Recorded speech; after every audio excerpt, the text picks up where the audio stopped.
Hello, my name is Michael Lippman, and I'd like to discuss the best leader that I've come across in my professional career. When I graduated from university, I was fortunate enough to land a position with an NFL team in Seattle, the Seattle Seahawks.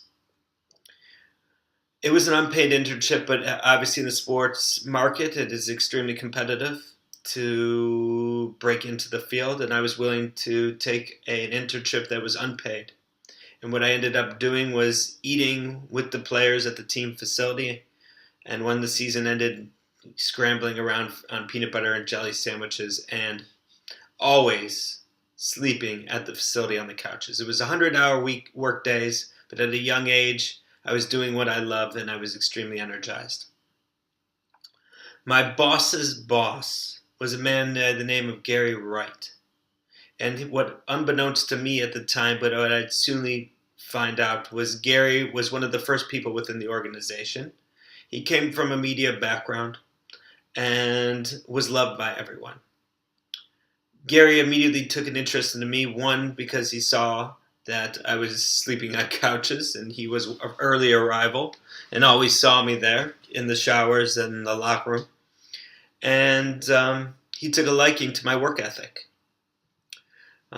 As time went past, Gary would always come in and check on me when very few people were checking on me, seeing what he can do, making suggestions, moving forward. This is somebody that had been within the organization for over 30 years and was the vice president of the club.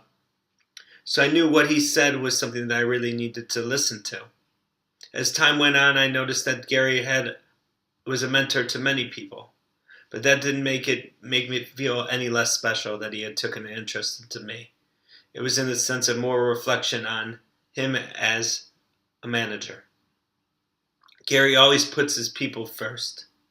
He's always wanted to give you a pat on the back.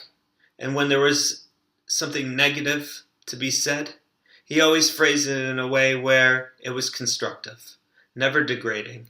And when you're a young person, you're easily impressionable on what is being said to you as managers. Gary was the first person to get me outside the Seahawks facility. He would invite me to the Super Bowls to come work at the Super Bowls for free, of course. But what he also explained to me was that it was a great opportunity to expose myself in terms of getting at my face and working hard in front of important people at the NFL. Gary pitched me to people at the Super Bowl, saying this is somebody you would want to hire. And eventually an opportunity arose a couple years later where I had a job at the National Football League headquarters. I will be always grateful for Gary, and he's remained a mentor as he's someone that I can always bounce ideas off of and future decisions with because I know he is always my best interest.